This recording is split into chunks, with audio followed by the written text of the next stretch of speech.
بسم اللہ الرحمن الرحیم نحمدہ ونصلی علی رسولہ الکریم اما بعد فاعوذ باللہ من الشیطان الرجیم اللہم صلی علی محمد وعلی آل محمد کما صلیت علی ابراہیم وعلی آل ابراہیم انکا حمید مجید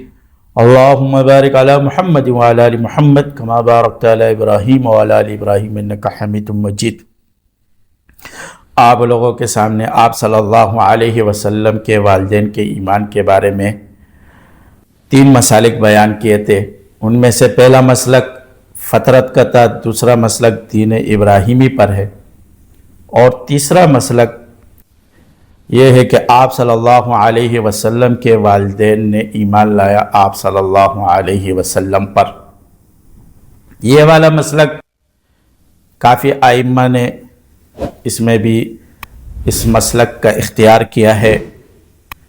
یہ مسلک ایک حدیث پہ ہے، اور وہ حدیث ضعیف حدیث ہے سند کے لحاظ سے، اور اس حدیث میں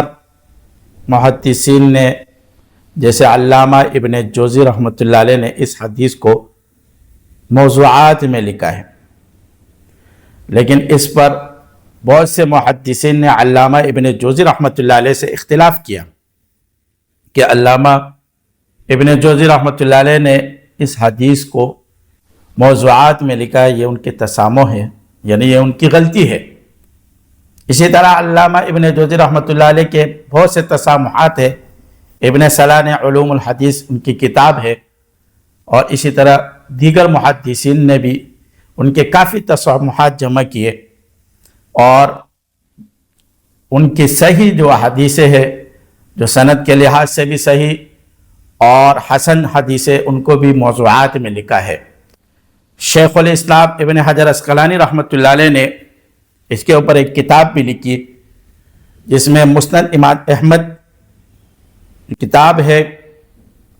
حدیث کے بڑے ذخائر ہے، اس میں جو حدیثیں صحیح ہے اور اسی طرح حسن ہے اور ضعیف ہے، علامہ ابن جوزی رحمۃ اللہ علیہ نے ان کو موضوعات میں لکھا ہے۔ تو اس پر ابن حجر عسقلانی رحمۃ اللہ علیہ نے فرمایا کہ یہ علامہ ابن جوزی رحمۃ اللہ علیہ کے تسامحات غلطیاں ہیں، اور انہوں نے اس پر ایک کتاب لکھی جس کا نام ہے القول مسدد فی ذب عن مسند امام احمد، کہ مسند امام احمد میں جتنے بھی احادیث ہیں اس کو ضعیف اور صحیح اور حسن کے لیے انہوں نے علامہ ابن جوزی رحمۃ اللہ علیہ نے بہت شدت کی ان چیزوں میں، یعنی صحیح حدیثوں کو بھی موضوع بیان کیا اور جو ضعیف اور حسن روایت ہے ان کو بھی موضوع بیان کیا۔ اسی طرح ابو داؤد میں، نسائی میں اور مستدرک حاکم میں اور بہت سی کتابوں میں جو صحیح حدیث ہے صحیح سند کے ساتھ، اور اسی طرح حسن حدیثیں، ان سب کو علامہ ابن جوزی رحمۃ اللہ علیہ نے ان کو موضوعات میں لکھا ہے۔ اور اس پر امام محمد بن یوسف شامی رحمہ اللہ تعالیٰ نے ایک کتاب تالیف کی، اور اس کا نام لکھا النکت البدیعات علی القول الموضوعات، النکت البدیعات علی القول الموضوعات۔ اس کتاب پر علامہ ابن جوزی رحمۃ اللہ علیہ کے جو موضوعات ہے، اور حالانکہ وہ صحیح سند کے ساتھ ہے، تو اس حدیث کو بھی علامہ ابن جوزی رحمۃ اللہ علیہ نے موضوع لکھی ہے، لیکن باقی تمام محدثین نے اس کو موضوع نہیں ضعیف حدیث لکھی ہے۔ یعنی یہ جو مذہب بنا ہے جو آپ صلی اللہ علیہ وسلم کے والدین کا، کہ آپ صلی اللہ علیہ وسلم کے والدین نے آپ صلی اللہ علیہ وسلم پر ایمان لائے، وہ ضعیف حدیث ہے۔ اور محدثین فرماتے ہیں کہ ضعیف فضائل میں اور مناقب میں، جتنے بھی فضائل و مناقب میں ان سے استدلال لینا ضعیف حدیث سے درست ہے۔ اور دوسرا یہ ہے کہ وہ حدیث اگر کافی لوگوں نے روایت کی ہے، کافی 10 طرق سے آ جائے یا کئی اور روایت بھی آ جائے اس کے تو وہ ضعیف سے حسن کے درجے میں چلی جاتی ہے۔ اسی طرح یہ حدیث ہے عائشہ رضی اللہ تعالی عنہ سے مروی ہے، اور اس حدیث کو کئی کتابوں میں کئی اس نے لیا ہے، جیسے امام قرطبی نے لیا ہے اور امام ابن شاہین نے لیا ہے، اور اسی طرح حافظ ابو القاسم نے لیا ہے، ابن عساکر نے اپنے کتاب، اور اسی طرح امام سہیلی نے بھی لیا ہے اور امام طبری نے بھی لیا ہے، علامہ ابن منیر اور اسی طرح امام ابن سید النساء، یہ کافی ان کتابوں میں یہ حدیث آئی ہے، اور یہ روایت از عائشہ رضی اللہ تعالیٰ عنہ سے مروی ہے۔ اور عائشہ رضی اللہ تعالیٰ عنہ فرماتی ہے کہ ہم نے آپ صلی اللہ علیہ وسلم کے ساتھ حج ادا کیا۔ آپ صلی اللہ علیہ وسلم کا گزر ایک قبر پہ ہوا، یعنی اپنی والدہ کی قبر پر، تو آپ صلی اللہ علیہ وسلم سواری سے اترے اور بڑے غمگین تھے، پریشان تھے، اور بہت زیادہ غم کی وجہ سے روانہ ہوئے۔ اور عائشہ فرماتی ہے کہ رونے لگے اور مجھے بھی رونا آیا، اور مجھے فرمایا اے میرا آپ کھڑی ہو جاؤ، آپ نہ ہو۔ تو عائشہ فرماتی ہے کہ میں کھڑی ہو گئی اور اپنی اونٹنی کے ساتھ ٹیک لگا کے بیٹھ گئی۔ آپ صلی اللہ علیہ وسلم کچھ اس کے بعد وقت کے بعد آئے تو خوش تھے، اور جو ہے نا چہرہ کھلا ہوا تھا۔ میں نے کہا یا رسول اللہ صلی اللہ علیہ وسلم، میرے ماں باپ آپ پہ قربان، آپ جب یہاں سے جا رہے تھے بڑے غمگین تھے، اور رونے کی آپ کی کیفیت تھی یہاں تک کہ مجھے بھی رونا ہے، تو اب آپ آئے تو خوش ہے۔ حضور نے فرمایا اے عائشہ کہ میں نے اللہ سے اپنے والدہ کے لیے دعا کی، والدین کے لیے، اللہ نے ان کو زندہ کیا اور انہوں نے مجھ پر ایمان لایا، اور اللہ رب العزت نے ان کو واپس انتقال کیا۔ یہ حدیث اس پر یہ مذہب بنا کہ آپ صلی اللہ علیہ وسلم کے والدین کو زندہ کیا گیا، اور یہ آپ صلی اللہ علیہ وسلم کے فضائل میں اور معجزات میں داخل کیے۔ آیا اس کے اوپر بہت سے اختلافات کیے، محدثین نے بھی کیے کہ آیا جو بندہ دوبارہ زندہ کر کے ایمان لائے اس کا ایمان قابل قبول ہے یا نہیں۔ تو یہ آپ صلی اللہ علیہ وسلم کے خصوصیات میں سے، کیونکہ انبیاء کے اپنی خصوصیات ہوتی ہے، اور ان کو واپس، یعنی آپ صلی اللہ علیہ وسلم کے والدین کو دنیاوی زندگی عطا کی، ان کو برزخ کی زندگی نہیں دی۔ اگر برزخ کی زندگی میں ایمان لاتے تو پھر قابل قبول نہیں ہوتے۔ قابل قبول کی وجہ یہ ہے کہ ان کو دنیاوی زندگی عطا کی، اور اللہ اس چیز پر قادر ہے۔ امام سہیلی رحمۃ اللہ نے اس روایت کے لیے دوسری ایک روایت امام سہیلی نے بھی اپنے کتاب اروض الانف میں لکھی ہے کہ انہوں نے فرمایا کہ آپ صلی اللہ علیہ وسلم نے اپنے والدین کے بارے میں سوال کیا تو اللہ رب العزت نے ان کو زندہ کیا، اور انہوں نے ایمان لایا، اور اس کے بعد ان کو واپس انتقال کیا، اور اللہ اس چیز پر قادر ہے۔ واللہ علی قادر علی کل شیء، کہ اللہ ہر چیز پر قادر ہے۔ واللہ قادر علی کل شیء، کہ اللہ ہر چیز پر قادر ہے، کہ اس کے قدرت سے کوئی چیز نہیں نکلی۔ تو انبیاء کی خصوصیات ہے، آپ کو بتایا کہ آپ صلی اللہ علیہ وسلم تمام انبیاء کے سردار تھے۔ جب معراج پہ جا رہے تھے تو بیت المقدس میں امامت کی تمام انبیاء کی، اور تمام انبیاء نے آپ صلی اللہ علیہ وسلم کے پیچھے امامت کی، تو اس وقت بھی تمام انبیاء اللہ رب العزت نے آپ صلی اللہ علیہ وسلم کے لیے دوبارہ زندہ کیا اور واپس دنیا میں لائے، اور آپ صلی اللہ علیہ وسلم نے بیت المقدس میں تمام انبیاء کی امامت کی۔ قرآن میں ہے نا سبحان الذی اسری بعبدہ لیلا من المسجد الحرام الی المسجد الاقصی، کہ اللہ رب العزت نے آپ صلی اللہ علیہ وسلم کو مسجد حرام سے مسجد اقصی بھیجا۔ مسجد اقصی بھیجنے کی وجہ کیا ہے کہ تمام انبیاء کو اللہ نے وہاں زندہ کیا تھا، اور ہر انبیاء، سارے انبیاء یہ کہہ رہے تھے کہ آج امامت کون کرے گا؟ تو اللہ رب العزت نے جبریل کو فرمایا کہ جاؤ آپ صلی اللہ علیہ وسلم کو آگے کرو۔ تو یہ آپ صلی اللہ علیہ وسلم کی خصوصیات ہے کہ انبیاء کو دوبارہ زندہ کیا، تو اسی طرح ان کے والدین کو بھی زندہ کیا۔ آپ نے سوال کیا تو اللہ نے ان کے سوال کو قبول کیا۔ اسی طرح آپ کو بتایا بنی اسرائیل میں ایک شخص قتل کیا گیا، تو جب اس کو قتل کر دیا گیا تھا بنی اسرائیل میں، تو بنی اسرائیل آئے موسیٰ علیہ السلام کے پاس اور فرمایا موسیٰ علیہ السلام کو کہ اس بندے کو زندہ کرو تاکہ ہم ان سے پوچھیں، اللہ سے کہو کہ اس کو زندہ کرے، ہم ان سے پوچھیں کہ آپ کو کس نے مارا ہے، آپ کو کس نے قتل کیا۔ تو موسیٰ علیہ السلام نے اللہ سے سوال کیا، تو اللہ رب العزت نے ان کے سوال کو قبول کیا اور فرمایا کہ ٹھیک ہے ہم اس کو زندہ کریں گے، بنی اسرائیل کو کہو ایک گائے کو ذبح کر دے اور اس کے گوشت کا لوترا اس کے اوپر رکھ دے۔ پھر بنی اسرائیل نے سوالات شروع کیے کہ کس طرح گائے ہونے چاہیے، کیسے معاملات، اس قرآن میں بھی ہے. تو لیکن پھر وہ گائے ملی اور ان کو ذبح کرنے کے بعد اس کے اوپر گوشت کا لوتھڑا رکھا اور وہ زندہ ہوا اور اس نے کہہ دیا. یعنی وہ دنیاوی زندگی میں آیا، وہ شخص برزخ کی نہیں بلکہ دنیاوی زندگی میں آیا. اسے سوال کیا گیا کہ بھئی آپ کو کس نے قتل کیا؟ تو اس نے کہا مجھے فلاں بندے نے کیا ہے قتل کیا، اور اس بندے کا نام لیا. تب جب یہ کہہ سکتے بندہ زندہ ہو کر نام لے کر بتا سکتا ہے کہ موسیٰ علیہ السلام کے لیے، بنی اسرائیل کے لیے، کہ فلاں بندے نے مجھے قتل کیا، تو اس میں کیا حرج ہے کہ آپ صلی اللہ علیہ وسلم کے والدین کو زندہ کرنا، آپ صلی اللہ علیہ وسلم کے سوال پر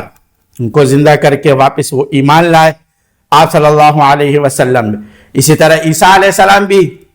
کافی مردوں کو زندہ، کیونکہ یہ ان کا معجزات میں سے تھے موسیٰ علیہ السلام کے، اور وہ مردوں کو زندہ کرتے تھے، ان سے باتیں کرتے تھے، ان سے سوالات کرتے تھے. تو یہ آپ صلی اللہ علیہ وسلم کے خصوصیات میں سے ہے کہ اللہ رب العزت نے ان کے والدین کو زندہ کیا، اور یہ ان کے فضائل میں سے ہے. امام قرطبی نے کہا کہ آپ کے فضائل و مراتب تو بہت ہے،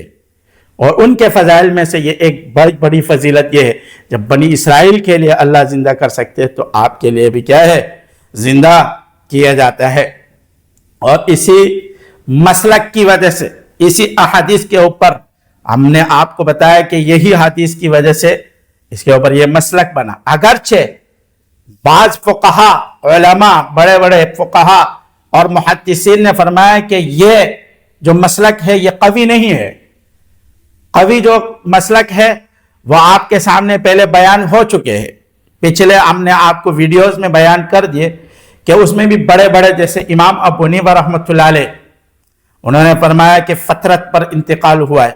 اس کے اوپر بھی کافی اختلافات ہے اس میں. تو یہ قوی مسلک نہیں ہے، لیکن یہ بھی ایک مسلک بنا اسی احادیث کی وجہ سے، اور یہ مسلک ہے اور بہت سے محدثین نے لیا ہے. اور آپ کو پتہ ہے کہ جب آپ کسی کو کہے کہ آپ کے والد جہنمی ہیں، جیسے حضرت عمر بن عبدالعزیز رحمۃ اللہ علیہ کے دور میں ابن عساکر نے اپنی کتاب میں لکھا ہے کہ عمر بن عبدالعزیز کے دور میں انہوں نے گورنر بنایا تھا شام کا. شام کے گورنر نے کسی علاقے کے ایک شخص کو امین بنایا تھا اور اس کے والد پر تہمت کی. تو لوگوں نے آ کے عمر بن عبدالعزیز سے شکایت کی کہ اس نے ایسے شخص کو اس گورنر نے ایسے شخص کو امین بنایا ہوا ہے، ہم پر بڑا بنایا جس کے والد پر تہمت ہے. حضرت عمر بن عبدالعزیز نے ان کو بلایا اور فرمایا آپ نے ایسے شخص کو کیوں بنایا جس کے والد کے اوپر تہمت لگی ہوئی ہے؟ تو انہوں نے کہا اس سے کیا ہوتا ہے؟ کہا یہ اس طرح تو آپ صلی اللہ علیہ وسلم کے والدین مشرکین ہیں، یعنی نعوذ باللہ انہوں نے یہ کہا. حضرت عمر بن عبدالعزیز کا چہرہ ایک دم سرخ ہوا اور غصے سے بھر گیا. فرمایا اس کی زبان کاٹ دو، اس کے ہاتھ پیر کاٹ دو اور اس کا گلا کاٹ دو. اور اس کو گورنری سے بھی ہٹایا، کہا ہٹ، اس کو معزول کر دیا گورنری سے. کہا جب تک میں زندہ ہوں، جب تک آپ زندہ ہو، آپ میرے قریب نہیں آنا. نہ آپ نے مجھ سے کوئی بات کرنی ہے اور نہ میں نے آپ سے کوئی بات کرنی ہے. جاؤ یہاں سے، آپ یہاں میرے پاس کبھی نہیں آنا. یعنی عمر بن عبدالعزیز کو یہ بات بہت گھاں گزری کہ ایسے جملے آپ صلی اللہ علیہ وسلم کے والد کے لیے استعمال کرنا. قرآن میں اللہ رب العزت فرماتے الذین یؤذون اللہ ورسولہ لعنہم اللہ فی الدنیا والآخرہ، کہ جو لوگ اللہ و رسول کو تکلیف دیتے ہیں تو ان کے اوپر لعنت ہوگی دنیا اور آخرت میں. تو یہ سب سے تکلیف دہ بات ہے کہ یہ کہنا کہ آپ صلی اللہ علیہ وسلم کے والدین دنیا سے کفر پہ یا شرک پہ دنیا سے رخصت ہوئے. تو یہ آپ صلی اللہ علیہ وسلم کے لیے تکلیف دہ بات ہے کہ آپ ان کے والدین، جس پر آپ صلی اللہ علیہ وسلم نے خود فرمایا کہ میرا نسب سب سے اعلیٰ نسب ہے، میں سب سے عزت دار گھرانے میں پیدا ہوا ہوں، اور بنو ہاشم ہر تمام زمانے میں میرے آباء و اجداد سب سے بہترین انسان تھے. ہر زمانے کا یہ صحیح حدیث ہے، بہترین انسان تھے. تو میرے آباء و اجداد سب سے بہترین تھے. جب ان کے آباء و اجداد، یہ تو آپ صلی اللہ علیہ وسلم کے والدین ہیں، آپ صلی اللہ علیہ وسلم کے پیدائش سے پہلے آپ کے والد کا انتقال ہوا اور پیدائش کے بعد حضرت آمنہ کا انتقال ہوا جب آپ صلی اللہ علیہ وسلم 6 سال کے تھے،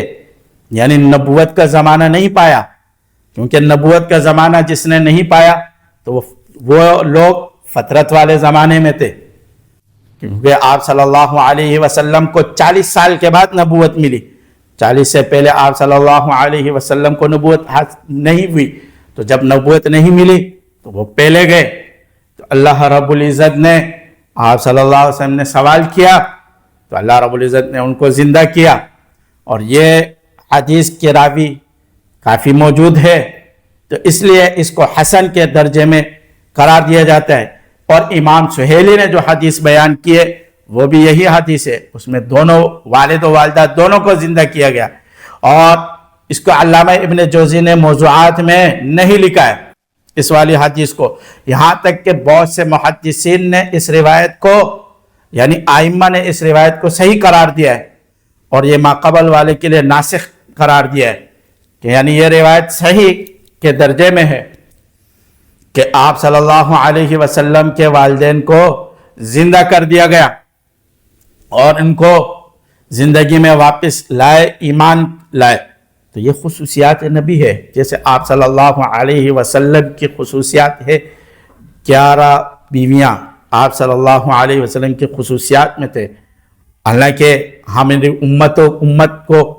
4 شادیوں کا حکم ہے، لیکن آپ صلی اللہ علیہ وسلم نے 11 شادیاں کی۔ اسی طرح آپ صلی اللہ علیہ وسلم کی کافی خصوصیات میں سے ہے، ایک خصوصیت یہ ہے کہ جیسے ہم وضو کر کے اگر ہماری آنکھ لگ گئی تو ہمارا وضو ٹوٹ جاتا ہے، لیکن آپ صلی اللہ علیہ وسلم کا وضو سونے سے بھی نہیں ٹوٹتا۔ انبیاء کی اپنی خصوصیات ہوتی ہے، ہر نبی کی خصوصیات ہوتی ہے، تو اللہ رب العزت نے یہ خصوصیات آپ صلی اللہ علیہ وسلم کے لیے رکھی، اور ان کے والدین کو زندہ کیا اور انہوں نے ایمان لایا۔ آپ لوگوں کے سامنے میں انشاءاللہ آگے بھی اگر ہمیں وقت ملا